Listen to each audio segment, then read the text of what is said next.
மாணவர்கள் அனைவருக்கும் இனிய ஞாயிறு மதிய நல்வாழ்த்துக்கள். எல்லோரும் நன்றாக இருப்பீர்கள்.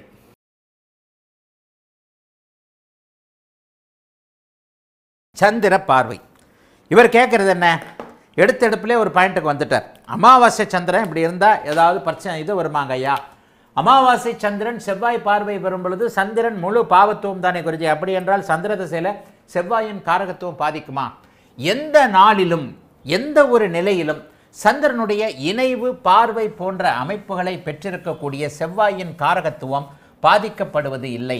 ஐயா, நான் சொல்றதெல்லாம் மிக மைனூட்டாக எந்த இடத்திலும் ஜோதிட நூல்களிலும் விளக்க நூல்களிலும் இல்லாத ஒரு விஷயந்தான் இப்போதைக்கு நான் உங்களுக்கு தெளிவாக பல இடங்களில் சொல்லிக்கிட்டு வரேன். இந்த இடத்த நீங்கள் பரிபூர்ணமாக உணர்ந்துக்கிட்டீங்கனாலே எங்கே காரக ஆதிபத்திய அமைப்புகளை தெல்ல தெளிவாக உணர்ந்து கொள்ளுகிறீர்களோ அந்த இடத்துல தாங்க ஜோசியம் இருக்குது.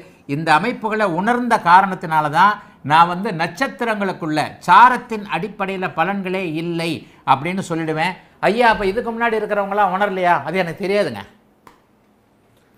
வாழ்நாள் முழுக்க ஏறத்தாழ 50 ஆண்டுகளுக்கு மேலாக ஜோதிடத்தையே நினைத்து கொண்டிருக்கின்ற, ஜோதிடத்தையே சுவாசித்து கொண்டிருக்கின்ற, ஜோதிடம் ஓரளவிற்கு ஒரு நிலையில் எங்கே எப்படி பலன்கள் இருக்கிறது என்பதை புரிந்து கொண்டதுனால தான் இந்த அஷ்டவர்க்கம் பொய், இந்த அமைப்பு பொய், அந்த அமைப்பு பொய், இந்த அமைப்புலலாம் பலனே இல்லை, சும்மா போகிற போக்கில் நானும் ஜோசியர் இந்தா முடிஞ்ச அப்படி ஒரு கணக்கு தர்றேன், இந்த கணக்கை நீ பாரு அப்படின்னு சொல்லிட்டு போயிட்டு செத்து போயிட்டா இருந்தால் நம்ம உட்காந்துக்கிட்டு அந்த கணக்கை போட்டுக்கிட்டு இருக்கோம். ஆனால் அந்த கணக்கை போடும்போது அந்த கணக்கில் உண்மை இருக்கா இல்லையான்றது தெரியணும்.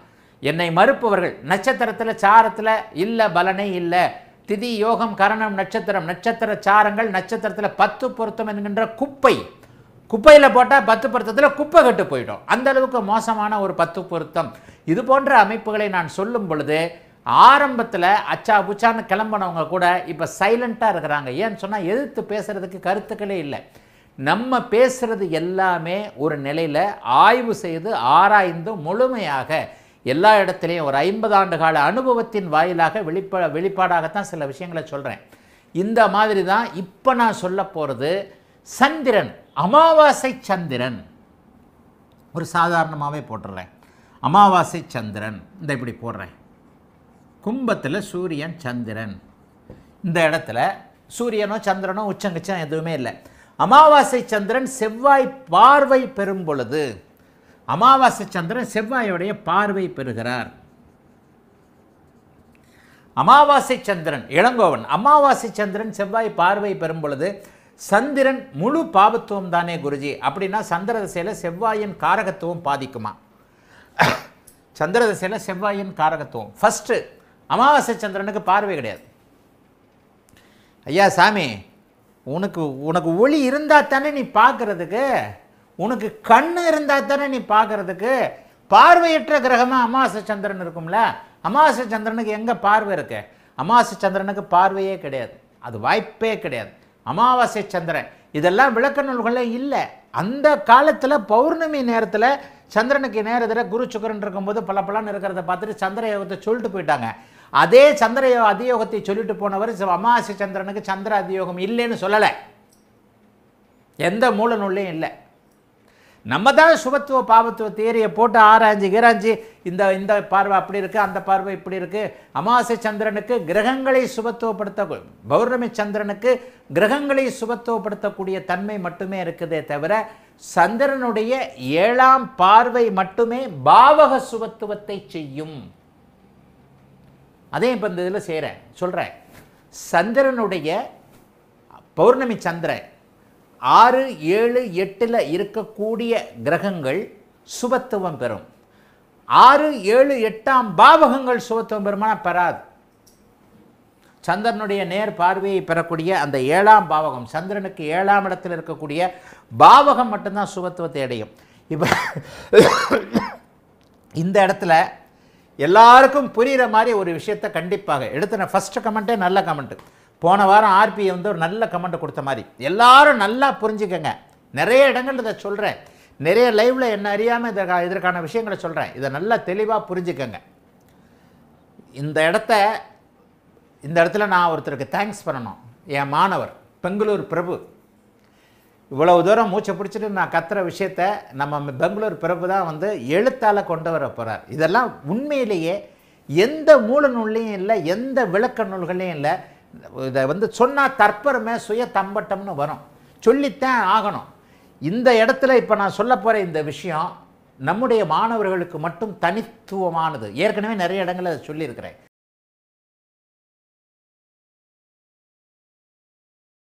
ஒருவேளை ராகு இங்கே இருக்கிறார், கேது இங்கே இருக்கிறார், செவ்வாய் இணைந்தே இருக்கிறார், சந்திரன் 8இல் மறைந்திருக்கிறார், செவ்வாயோடு இணைந்திருக்கிறார், சனியின் பார்வையில் இருக்கிறார், ராகுவோடு இணைந்திருக்கிறார், அல்லது சூரியனை இங்கே இருந்து கிரகண தோஷத்தில் இருக்கிறார், அப்போவும் மங்கள யோகம் செயல்படுமா? மங்கள யோகம் செயல்படாது, பொங்க யோகம் தான் செயல்படும்.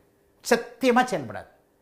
மங்கள யோகம் ஒரு முப்பெரும் பாபர்கள் ஒரு இடத்தில் ஒரு கிரகத்தை ஆக்கிரமிக்கும் பொழுது அந்த இடத்துல எந்த யோகமும் செயல்படுவதில்லை. சுபத்துவம் மட்டும் அதுக்கு விதிவிலக்கு. ஒரே ஒரு குருவின் பார்வை. இப்போ இந்த இடத்துல குருவின் பார்வையை கொண்டு வந்துடுவேன். ஒரே ஒரு குருவின் பார்வை தான் சந்திரன் அங்கே செவ்வாயோடு இணைந்திருக்கின்ற ராகுவோடு இணைந்திருக்கின்ற அமைப்புகளை தூக்கி நிறுத்தும். இந்த இடத்துல மங்கள யோகம் செயல்படும். முதலில் பாபத்துவம், பிறகு சுபத்துவம் என்கின்ற விதியின் அடிப்படையில். ஆக எந்த இடத்தில் யாராக இருந்தாலும் செவ்வாய் சந்திரன் சேர்க்கை நண்பர்களுடைய அமைப்பு என்கின்ற அமைப்பில் அது சந்திரமங்கல யோகம். இந்த அமைப்பு கூடுதலாக சனியின் பார்வை ஏற்படும் பொழுது அப்படியே ரத்து செய்யப்பட்டு செவ்வாயும் சனியும் சந்திரனை பார்க்கிறார்கள், தொடர்பு கொள்ளுகிறார்கள் என்கின்ற அமைப்பின் அடிப்படையில் மனதை கெடுக்கக்கூடிய ஒரு அமைப்பாக மாறுகிறது. ராகுவும் அங்கே சேர்ந்து போச்சுன்னா சந்திரன் செத்து போனார்னு அர்த்தம், மனம் செத்து போச்சுன்னு அர்த்தம், உடம்பு செத்து போச்சுன்னு அர்த்தம். லக்னாதிபதியாக இருந்தால் நீங்களே செத்து போனீங்கன்னு அர்த்தம். லக்னாதிபதி 8இல் மறைந்தார், சந்திரன் 8இல் மறைந்தார், அமாவாசை சந்திரனாக இருக்கிறார், கூடவே ராகுவோடைய இணைஞ்சிருக்கிறார், கூடவே சனியோடைய பார்வையில் இருக்கிறார். செவ்வாய் மட்டும் அது சந்திரமங்கல யோகம் தானேன்னு கணக்கெடுக்கக்கூடாது. இந்த இடத்துல குருவின் பார்வை இல்லை என்றால், குருவின் பார்வை இந்த இடத்துல இல்லைன்னா சந்திரனுக்கு எதுவுமே இல்லாமல் சந்திர தசை வந்தால் ஜாதகர் இயங்க முடியாதவராக, இயங்க இதாகாத ஒன்றும் இல்லை, போனட்டு அவுட்டுன்னு அர்த்தம். சந்திரதசை வரும்போது இந்த மாதிரி ஜாதகம் சந்திரதசை வரணுதான் இல்லை, சந்திரதசை வந்தால் இல்லை ஆள். சந்திரதசை சனி புக்தி, சந்திரதசை ராகு புக்தியில். ஏன்னா சந்திரன் தசை சனி புக்தியில் சனியும் 8ஆம் அதிபதியாக செயல்படுவார், ராகுவும் 8ஆம் அதிபதியாக செயல்படுவார். சந்திரதசை ராகு புக்தி சனி புக்தியில் ஜாதகரும் இல்லை, ஜாதகருடைய அம்மா இல்லை, இந்த மாதிரியான கணக்குகள்லாம் வரும். ஆகவே நன்கு புரிந்து கொள்ளுங்கள். சந்திரனும் செவ்வாயும் மங்கள யோகத்தை தரக்கூடியவர். சந்திரன் எவ்வளவு ஒளி குறைவாக இருந்தாலும் அவருடைய பார்வை இணைவு செவ்வாய்க்கு மட்டும் ஓரளவுக்கு நல்லா தூக்கி கொடுக்கக்கூடிய அமைப்புகள் உண்டு. ஆனால் அந்த இடத்துல ராகுவோ கேதுவோ, சந்திரனுக்கு கேதுவையும் சேர்த்து தான் சொல்லுவேன், ராகுவோ கேதுவோ சனியோ மற்றும் அந்த இடத்துல சம்பந்தப்பட்டார்களே ஆனால் சந்திரமங்கல யோகம் என்பது இல்லாமல் இருக்கும். அந்த சந்திரமங்கல யோகம் மீண்டும் செயல்படக்கூடிய அமைப்பிற்கு அதன் பிறகு சுபத்துவம் அங்கே ஏற்பட வேண்டும். அது குருவின் பார்வை என்கின்ற சுக்கிரனுடைய தொடர்பு என்கின்ற ஒரு அமைப்புகள் செயல்பட்டால் இப்படித்தான் சுபத்துவ பாபத்துவ அடுக்குகளை நீங்கள் அப்படியே கணக்கு பண்ணணும். இது எத்தனை பேருக்கு புரியுது? ஆரம்பத்திலே போர் அடிக்கிறானே இந்த மனுஷன் சும்மா எதையோ சொல்லிக்கிட்டு இருக்கிறாரே, ஒன்றுமே புரியலேன்னு நினைக்கக்கூடாது. இது தாங்க உண்மை. இது உயர்நிலை வகுப்பு. இந்த உயர்நிலை வகுப்பில் இப்போது நான் சொன்ன விளக்கம் எந்த மூல நூலிலும் இல்லை, எந்த விளக்க நூலிலும் இல்லை. 1000 ஆண்டு காலத்தை தாண்டிவிட்ட இந்த ஜோதிடத்தில் எவரும் சொல்லாத ஒரு விளக்கம். இது ஒரு தற்பெருமைக்காகவோ அப்படி இப்படியே நான் சொல்லலைங்க. எனக்கு தெரிஞ்சதுனால பலன்கள் இந்த அமைப்பில் வர்றதுனால ஒரு கோட்பாட்டின் ஒரு தியரியோடைய சொந்தக்காரனாக நான் இருப்பதன் காரணமாக சுபத்துவ பாபத்துவ சூட்சும கோட்பாடை இளைய பருவத்தினர் கூட இன்னைக்கு புரிஞ்சுக்கிறீங்க அப்படின்றது பெரிய விஷயம்.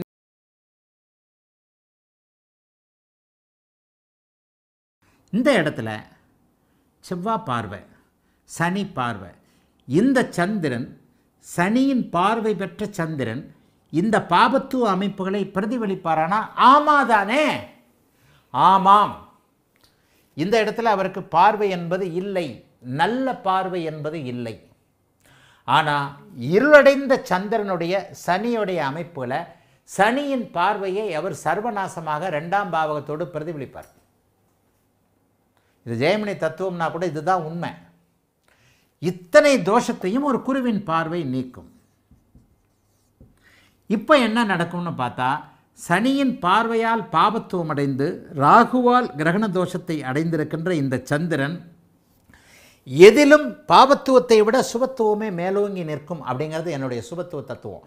முதலில் பாபத்துவத்தை கணக்கிட்டு கொண்டு அந்த பாபத்துவம் என்ன என்ன விஷயங்களை செய்யும். சந்திரன்னா மனசை குழப்பம், சந்திரன்னா அம்மாவை கெடுக்கும், சந்திரனுடைய காரகத்துவங்களை கெடுக்கும்.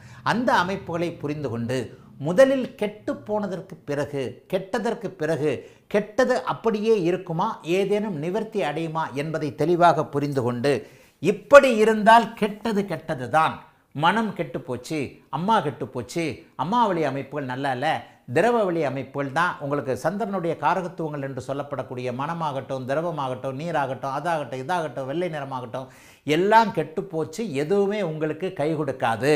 ஆனால் எல்லாம் கெட்டு போனதற்கு பிறகு இறுதியில் கை கொடுக்கிறது குருவின் பார்வை. முதலில் பாவத்துவம், அதன் பிறகு சுபத்துவம். அப்போ ஆர்பி கேட்குற கேள்வி, இவ்வளவு தூரம் இருக்கியா, சனியின் பார்வை வாங்கிய இந்த சனி பார்வையை அப்படியே அவர் செவ்வாய்க்கு போய் பிரதிபலிப்பாரான்னு கேட்டால் ஆமாம், குருவின் பார்வை இல்லாத போது பிரதிபலிப்பார். குருவின் பார்வை இல்லாத போது தான் கர்ண கடூரமான அமைப்பில் சூரிய ஒளியைத்தான் அவர் அழகான வெள்ளை நிற கதிர்களாக, துல்லிய பௌர்ணமி கதிர்களாக பிரதிபலிக்க முடியும். அவர் பிரதிபலிப்பு ரிஃப்ளெக்ட் பிளானட்டை தாங்க ஏற்கனவே நிறைய எழுதியிருக்கிறேனே. ரிஃப்ளெக்ட் பிளானட்டு, சந்திர கேந்திரம் என்பது என்ன? ரிஃப்ளெக்ஷன். சந்திர கேந்திரத்தில் இருக்கக்கூடிய கிரகங்கள் ஏன் ஒரு இதாக நிறைய இடத்துல சொல்லி கொடுத்தனே.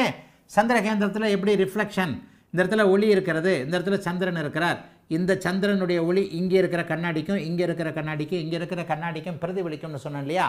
சந்திரன் ஒரு ரிஃப்ளெக்ஷன் பிளானட்டு, பிரதிபலிக்கும் கிரகம் அப்படிங்கிறத கட்டுரைகளில் கூட நிறைய எழுதியிருக்கிறேன். இதைத்தான் சந்திர கேந்திரம்னு சொல்கிறோம்.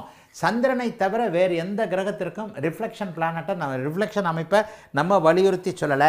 சந்திர கேந்திரத்தில் இருக்கக்கூடிய சுபர்கள் வலுப்பெறுவார்கள் அப்படிங்கிறது ஒரு விதி. சந்திரனுடைய பௌர்ணமி அதியோகத்தில் இருக்கக்கூடிய சுபர்கள் வலுப்பெறுவார்கள் அப்படிங்கிறது ஒரு விதி. ஆகவே சந்திரன் பிரதிபலிப்பு. இதனால தான் சனியும் குறைந்த அளவு ஒளியாக இருக்கும்போது குருவின் பார்வையை பிரதிபலிப்பார். இதனால தான் சந்திரன் பார்த்த குரு பார்த்த சந்திரனும் குரு பார்த்த சனியும் குழந்தைங்களை கொடுப்பாங்கன்னு ஒரு இடத்துல சொன்னேன். இதெல்லாம் தயவுசெய்து புரிஞ்சுக்க வேணும் இல்லையா.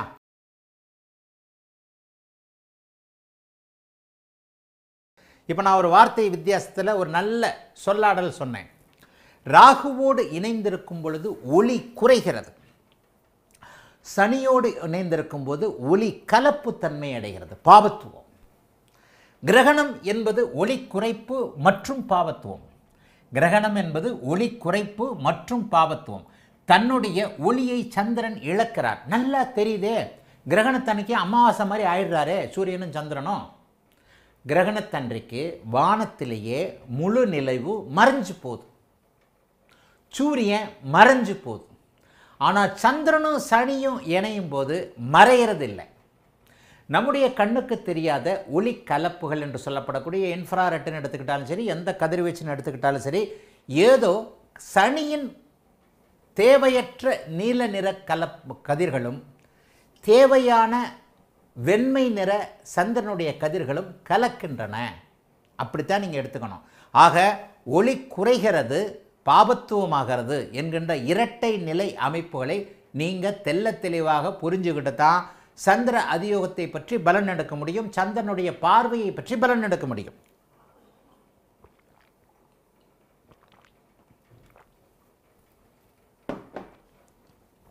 இந்த இடத்துல பாருங்க, கிரகண தோஷத்தில் இருக்கக்கூடிய இந்த சந்திரனுக்கு குருவை, சுக்கிரனை, புதனை சுபத்துவப்படுத்தக்கூடிய சந்திர அதியோக தன்மை இல்லை கிரகணத்திற்கு ஏற்றார் போல. கிரகணம் அங்கே நடக்குதான்றதையும் பார்த்தோம். 12 டிகிரியில் ஒருவேளை கிரகணம் வேறொரு பகுதியில், உலகின் இந்த குழந்தை பிறந்த இந்த ஜாதகர் பிறந்த பகுதியில் கிரகணம் நடந்திருந்தால் இந்த இடத்துல சந்திர அதியோகம் கிரகணம் முடிந்திருக்கிறதா என்பதை பொறுத்து தான் நீங்கள் நடத்தணும். 12 டிகிரிக்கு முன்பாகவே கிரகணம் நடக்க ஆரம்பித்து விடும். எல்லா நேரத்திலையும் சந்திரன் ஒரே டிகிரியில் இருந்திருந்தால் கூட கிரகணம் இல்லாமல் போய்விடலாம். இதை வானியல் தத்துவத்தோடு மாணவர்கள் புரிந்து கொள்ள வேண்டும்.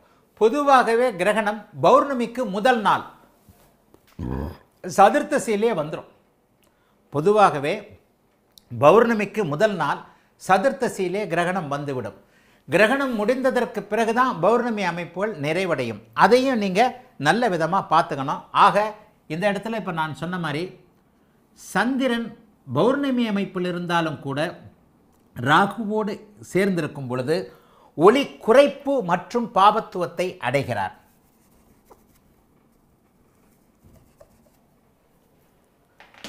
கேதுவோடு சேர்ந்திருந்தாலும் அப்படித்தான். இந்த இடத்துல அவர் ஒளி மாற்றத்தை அடைகிறார். இந்த இடத்துல ஒளி குறைப்பு இல்லை, ஒளி மாற்றம். நல்ல ஒளி ஓரளவிற்கு குறைந்து சுபத்துவப்படுத்துகின்ற அமைப்புகளை கொஞ்சம் குறைச்சிக்குது. பௌர்ணமி சந்திரனுடைய ஒளி இந்த இடத்துல கலப்பு பலன்களை அடைகிறது அப்படிங்கிறது தான் உண்மை. சனியை சுபத்துவப்படுத்தி சனியின் ப்ளூ கதிர்கள், நீல நில கதிர்களின் மீது சந்திரனுடைய தேவையான, நமக்கு தேவையான வெள்ளை நிற கதிர்கள் ஆளுமை செலுத்தி அந்த நீல நிறத்தை சுபத்துவப்படுத்தி தான் வலிமை இழக்கின்றன. ஒரு இருளை புனிதப்படுத்தி தான் வலிமை இழக்கிறது அப்படிங்கிறது தான் உண்மை. இந்த இடத்துல நல்லா புரிஞ்சுக்கணும்.